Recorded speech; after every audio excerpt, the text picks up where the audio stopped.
ဒီတော့အာဆင်နယ်တို့အတွက်တော့ဘယ်လိုပြောမလဲဖလားကိုအတင်းပေးနေတာကိုမလူချင်လို့ငင်းပယ်နေတယ်လို့ဖြစ်နေတယ်နော်ကျွန်တော်တို့မာယူဖန်နီနော်အမေရိကွင်းကြီးမှာနော်ဒါအာဆင်နယ်တို့ကွင်းမှာ2-3ဆိုတဲ့အနိုင်ရလက်နဲ့ကျွန်တော်တို့အောင်ပွဲခံကြခဲ့ပြီးဖြစ်ပါတယ်ဟုတ်ပါတယ်ဒီနေ့အာဆင်နယ်တို့ကတော့နော်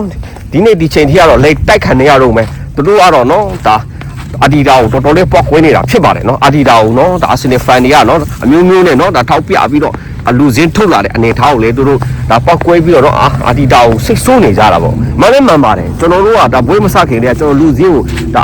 အာဆင်နယ်တို့ခင်းကျင်းလာတဲ့လူစင်းကိုကျွန်တော်တစ်ချက်ကြည့်လိုက်တဲ့အခါမှာကျွန်တော်သိသွားပြီတေချပြီးမန်ယူကတော့အနိုင်တုံးမှတ်ပေးလို့ဘာဖြစ်လဲဆိုတော့ဒါတိုက်စစ်မှာထားလာတယ်ဂျီဆူးတယ်နော်ဒါပြီးဂျီဆူးအပြင်းများလေးမှာမတိုးတဲ့ကောင်ဒါတစ်ဖက်မှာဒါချမ်းမြလေးမှာနည်းနည်းချိန်ဆွမ်းပြထားတာကိုတော့အဲ့ဒါကိုနော်အကောင်းကြီးမှတ်ပြီးမှတေးလာတာဆိုတော့ဒီကောင်ကြောင်ပြောင်းနေတာလေတပွဲလုံးတိတယ်မလားအမှသူတို့မန်ယူမှာဘာမှဒါ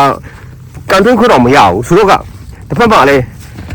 ဂျူဘီမန်ဒီကိုလည်းဒီမှာကြည့်လိုက်ဘာမှထား defensive မှာထားတယ်ဆိုတော့ဒါ Dana Wright ကိုလည်းဒါ defensive မှာမထားဘဲနဲ့ဂျူဘီမန်ဒီကိုဒါ Dana Wright နေရာမှာထားလာတဲ့ခါကျတော့အဲ့ဒီမှာမန်ယူနဲ့မှာစပြီးလွဲတော့တာပဲဆိုတော့ကဒါအာဒီတာရဲ့ဒါလူစားလေးမှုတွေကလည်းနော်ဒီအဲ့ဒီဘိုင်းမှာလည်းနည်းနည်းအပြစ်ပြောစရာဖြစ်သွားတာပေါ့ဆိုတော့အဲ့ဒီဟာဦးဒါအဲ့ဒီအာဒီတာရဲ့ဒီဘာရှိလာတဲ့လူစားလေးမှုတွေပြီးတော့ထုတ်တုံးလာတဲ့လူစင်းတွေကိုတော့အခွင့်ကောင်းယူပြီးတော့ဒီမိုက်ကကားတွေကတော့အကောင်းမှုဆုံးနဲ့ဒါခြေစွမ်းနဲ့နော်သူ့ရဲ့နီးဗျူဟာနဲ့ရင်ဆိုင်သွားတယ်လို့ပဲကျွန်တော်တော့မြင်တယ်အာဆင်နယ်တို့ကတော့ပြင်းပြလိမ့်9နောက်ဆုံးကန်ခဲ့တဲ့9ပွဲမှာ2ပွဲနိုင်ပြီးတော့နော်ဂျာမန်2ပွဲကတည်ကြထားပါတယ်နော်ဒါမန်ယူတော့ဒါရှုံးပွဲနဲ့ကြုံတွေ့လိုက်ရတာပဲဖြစ်ပါတယ်နော်ဆိုတော့ကအမတ်ကြီးအများကြီးဆုံးရှုံးသွားပြီနော်ဆိုတော့ကဒါနောက်ဆုံးနိုင်တဲ့2ပွဲကြောင့်6မှတ်တစ်ဖက်မှာ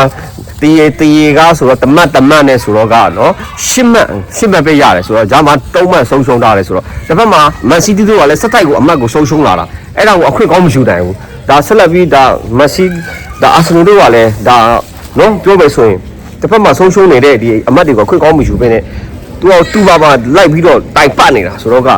ဒီတော့အာဆင်နယ်တို့အတွက်တော့ဘယ်လိုပြောမလဲဖလားကိုအတင်းပေးနေတာကိုမလူချင်လို့ငင်းပယ်နေတယ်လို့ဖြစ်နေတယ်နော်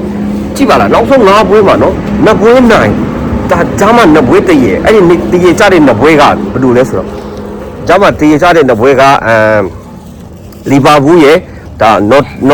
Nottingham Forest နဲ့အဲ့ဒီနဲ့တင်းကိုတည်ရကြတာဆိုတော့အခုမန်ယူကိုရှုံးတယ်နော်ဒါနောက်ဆုံးဒီ3ပွဲမှာပေါ့နော်စက်တိုက်အချိန်နေမဟန်ဘူး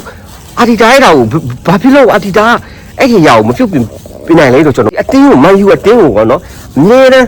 ဒါအင်ခွန်းမှာနိုင်နေကြကွာအာဒီတာအနေနဲ့ဟုတ်တယ်မလားနိုင်နေကြဘူးဘာဖြစ်လို့ဒါမန်ယူကိုမနေရမှာနော်သူ့အနေနဲ့ကစားကွက်တွေကိုနော်အပြောင်းလေးတွေမလုပ်နိုင်ဘူးတိတယ်သူ long pass ဒီနဲ့ဒီ high press နဲ့သူမင်းကိုမရှင်းနိုင်မတိတယ်ဒါပေမဲ့အဲ့ဒါလေးပဲတစ်ခါလုံနေတဲ့ခါကျတော့ဘလို့မှအချိန်နဲ့မဟန်တဲ့ခါကျတော့နော်ဒါ